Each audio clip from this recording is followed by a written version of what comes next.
everyone! Good evening! I'm back! This is Sam Brusas and welcome back to my YouTube channel. Oh my gosh! This is it guys, pag-uusapan natin ngayon. Nangunguna na siya kung sino to at ano to. Yan ang tatalakayin natin ngayon. But before anything else, hello Philippines and hello beautiful people! Mabuhay! Kamusta kayong lahat? Sana lahat po kayo ay okay at safe ngayong araw na ito. At syempre sa lahat naman ng mga bago nating subscribers dyan, hello po sa inyo lahat. Maraming salamat guys sa pag-subscribe ninyo syempre dito sa channel ko. At syempre sa lahat naman ng makasolid na, makamamasam dyan na laging sumusuporta dito, araw-araw, lagi-lagi. Maraming salamat guys sa inyong lahat. Syempre usapang Miss World tayo ngayon. So ito nga, bibigyan ko kayo ng update kung ano na nga ba ang status ng ating Reyna sa kanyang laban dito sa Miss World. So kagabi,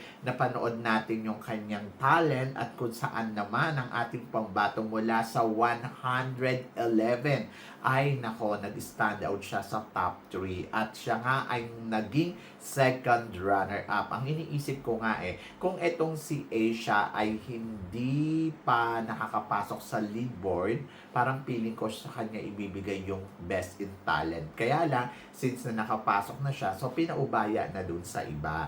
At ayun nga, si Netherlands ba ang nanalo? So yun. So kaya sabi ko, okay na rin din.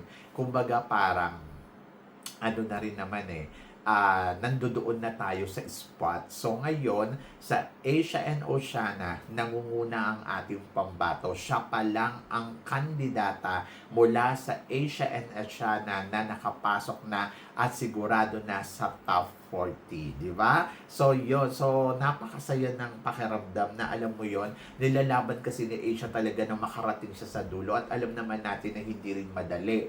Kayo na nga rin na nagsabi, maraming magaganda, maraming magagaling at higit sa lahat, marami talagang tinik kay Asia para sa corona ng Miss World. Pero nakaka-proud yung ating pambato kasi alam mo yon, ginagawa niya yung best niya at sa kabila ng lahat ay nakakatawa ng puso dahil maraming nanguhusga kay kay Asia. Maraming nanguhusga kay Asia na alam mo yun na sinasabi nila na walang ibubuga sa competition. So, inaabangan talaga nila kung kailan mag-failed si Asia. Pero, ang swerte-swerte natin kasi from the start until now, ay talaga naman pinatutunayan ng ating pambato dito sa Miss World na kaya niyang mag-penetrate, kaya niyang maging consistent sa lahat ng aspeto ng competition. At ang nakakatuwa dito, kahit pa nakapasok na siya sa top 40, kumbaga sa fast track challenge nila, na sigurado na tayo sa spot, hindi pa rin tumitigil at hindi nagpapabaya ang pambato natin na para sabihin niya na okay na, secure na ako. No, talagang gusto niya talagang ipakita sa atin na no, hindi ako dito titigil. Kailangan ma-secure ko ang pwesto natin hanggang sa dulo ng competition. Ayun yung maganda dito kay Asia. Kaya ngayon pa lang, I'm so happy talaga at na-excite ako. Kumbaga, kung nanonood tayo kay Katrina Ligado, nandoon siya sa tema na parang wala tayong makitang pag-asa. Alam mo yon, yung parang ang konti-konti na lang nung pag-asa natin. Pero ang ginawa ni Katrina Ligado ay know when to pick. Pero kasi ito naman si tawag dito, si Asia, hindi niya sinunod yung know when to pick. Sinunod niya yung payo sa kanya ni Megang Yang na dapat from the start pa lang ay pasiglab ka na. At ayun nga ang nakita natin kay Asia. From the start pa lang ay talagang pakitang gilas na siya at pinakita niya na kagad na no, magaling ako. Tapos ang nakakatuwa, hindi lang siya nakafocus sa isang lugar. Kumbaga sa lahat talaga ng bawat butas ng competition, pinagtutuunan niya ng maigi ng pansin at pinag-iigihan niya ang kanyang laban. Kaya, ito yung tinatawag na kung paano niya pinoproseso or paano niya tinatrabaho para masungkit yung corona. Sabi ko nga, at the end of the story, wala tayong pagsisisihan sa laban niya kung ano man yung maging resulta nito. Kasi alam mo na ang pambato natin ay talagang ibinigay niya na yung best niya. At kung ako tatanungin mo ngayon, panalo ba si Asia talaga ngayon sa competition ng Miss World? Para sa akin, ang sagot ko, yes. panalo si Asia. Bakit ko nasasabi? Kasi sa lahat naman ng pinadala natin sa Miss World, kudos din naman sa mga candidates natin na lumalaban din naman. Noong last year, naging ano pa nga tayo, Miss World Asia, pagkatapos yung mga iba pang candidates natin. So in fairness naman sa kanila, nilalaban. Pero si Asia ando doon na, no, mas ginagalingan niya.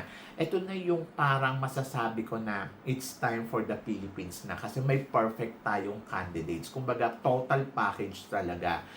Kung ikukumpara mo siya kay Megang Yang, abot niya abot niya yung level ng Megang Yang Iba lang yung atake ni Mega, pero ito talaga, ramdam mo yung pagiging agresibo niya, na parang ramdam mo na, no, magaling talaga si Asia.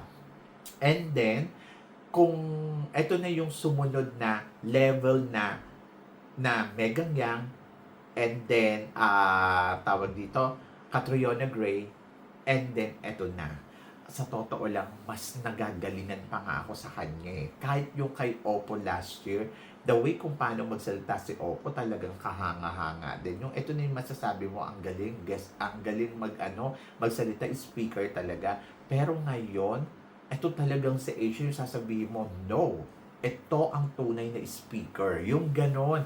Yung tipong pag nagsalita siya, makikinig ka talaga. Tapos yung boses niya parang pumapasok talaga sa loob ng tenga mo, na kusa, na nagra-run sa utak mo, na ang lumalabas sa yung reaction ay, wow, ang galing niya. Ewan ko kung ganon kayo manood sa kanya, kung ganun nyo siya naramdaman. Kasi ako ganun na parang pumapasok siya sa dalawang tenga ko, tapos nagra-run siya sa utak ko, na lumalabas yung reaction ko na parang, wow, panalo, di ba?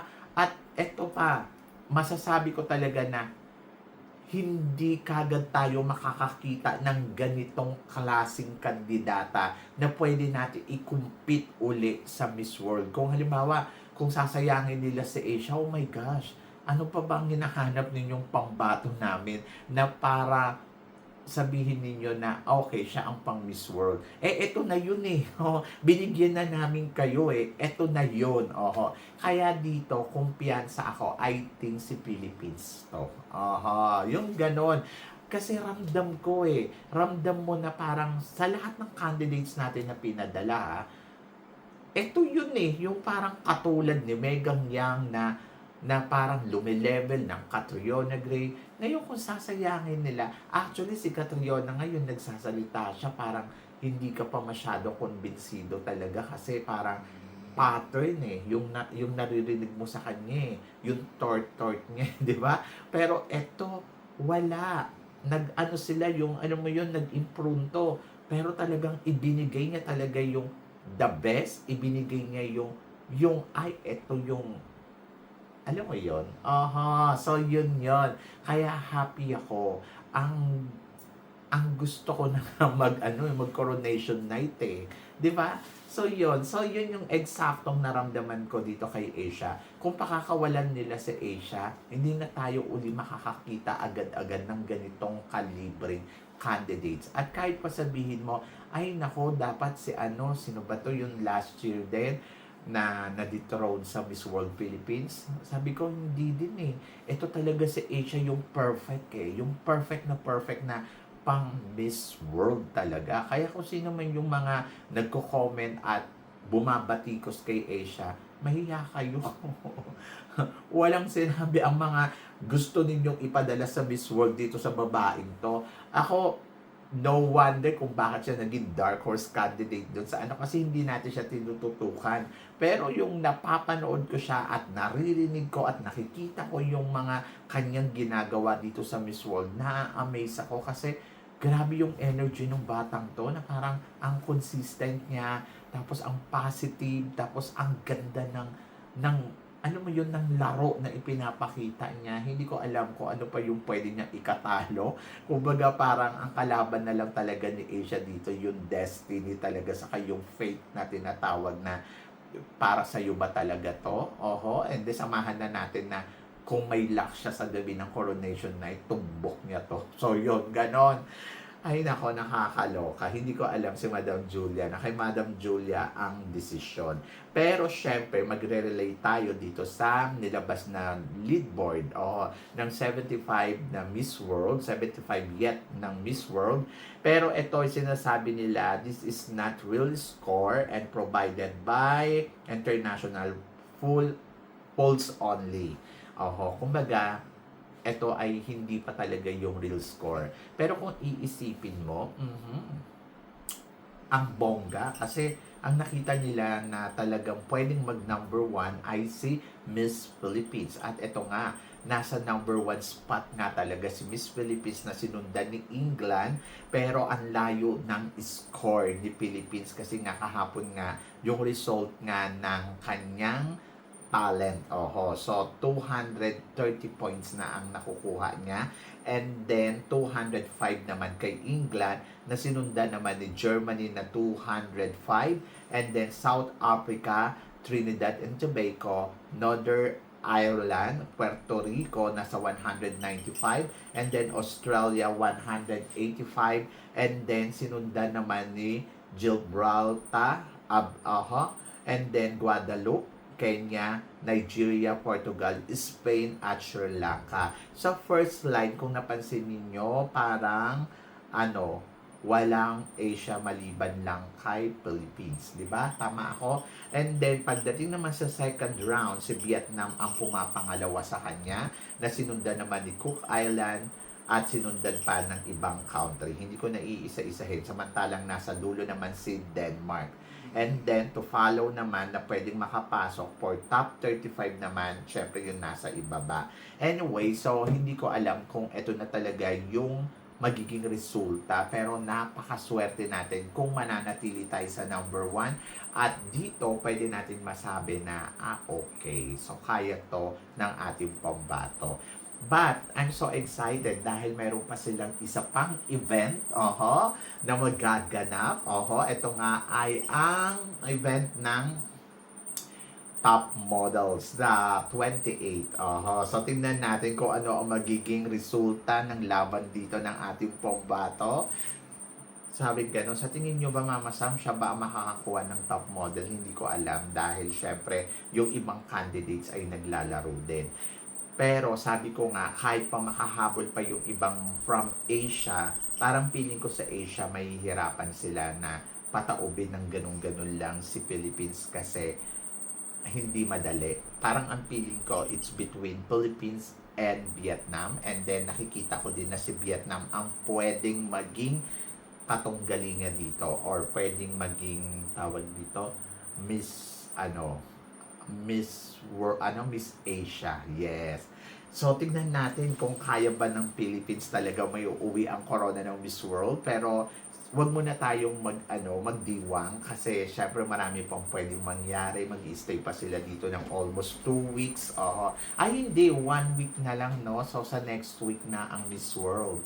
So, pag natapos tong linggong to, sa susunod na linggo na, konting hinga na lang, And then, natutuwa ako kay Asia kasi from the beginning until end ay nakikita naman natin na talagang hinahataw niya. At huwag tayong mag-alala kasi feeling ko kaya ng Philippines talaga may uwi ang corona. So, tiwala lang. Sa ngayon, marami tayo napapanood na ini-interview siya. Katulad na lang halimbawa doon nga sa fast track challenge nila sa yesterday in-interview siya. Talagang yung nag-i-interview sa kanya, alam ko nga dating Miss World to parang tuwang-tuwa sa kanya na parang alam mo yon na parang amazed the way kung paano nilalaban talaga ng ating pambato dito sa Miss World. Tapos tuwang-tuwa sila kay Asia at ang dami din talaga nag-i-invite para ma-interview si Asia.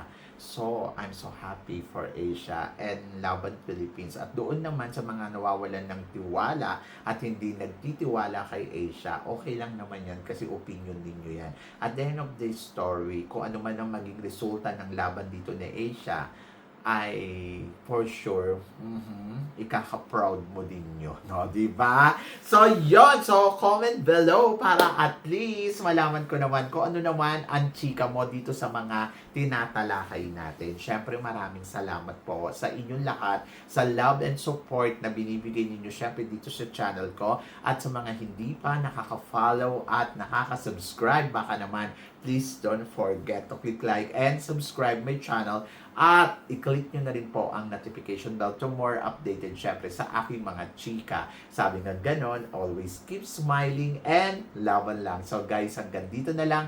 Hanggang sa muli nating chikahan. See you tomorrow. Thank you guys.